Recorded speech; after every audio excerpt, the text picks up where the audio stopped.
Special falooda, खजूर juice, basundi, lassi, पेंड्याचं Vijapur वे सोलापूर।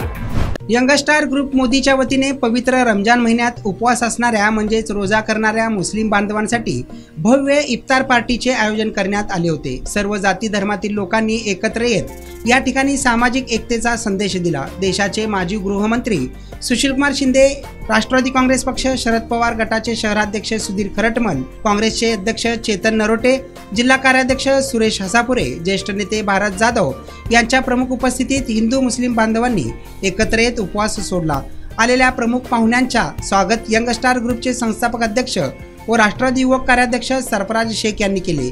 यावेळी माजी महापौर आरिफ शेख, संजय हेमगड्डी, नगरसेवक तौफिक शेख, विनोद भोसले, रियाज हुंडेकरी, हाजी रियाज बागवान, नलिनीताई चंदले, डॉक्टर मंजूर दलाल सर, फारूक मटके, अक्षय वाकसे, ॲडव्होकेट सिराज शेख, रुपेश गायकवाड, समीर शेख, समीर हुंडेकरी, वारिस कुडले, दिनेश शिंदे, अल्ताफ बुरान, शेरू शेख, रियाज ममीन, अल्ताफ लिंबूवाले व इतर कार्यकर्ते पदाधिकारी मोठ्या संख्येने उपस्थित होते। तसेच अष्टभुजा मंदिर ट्रस्ट व मोदी मस्जिद कमिटीचे पदाधिकारी आदी प्रमुख पाहुणे म्हणून उपस्थित होते। कार्यक्रम यशस्वी करण्यासाठी महबूब लालखान, रॉक शेख, शहीद शेख, बिलाल शेख, फरहान मुजावर, अमीर शेख, नूर नदाफ, साहिल शेख, आफ्ताब शेख, अजहर लालखान, मोहम्मद शेख, अरबाज खान, समीर शेख आदींनी परिश्रम घेतले।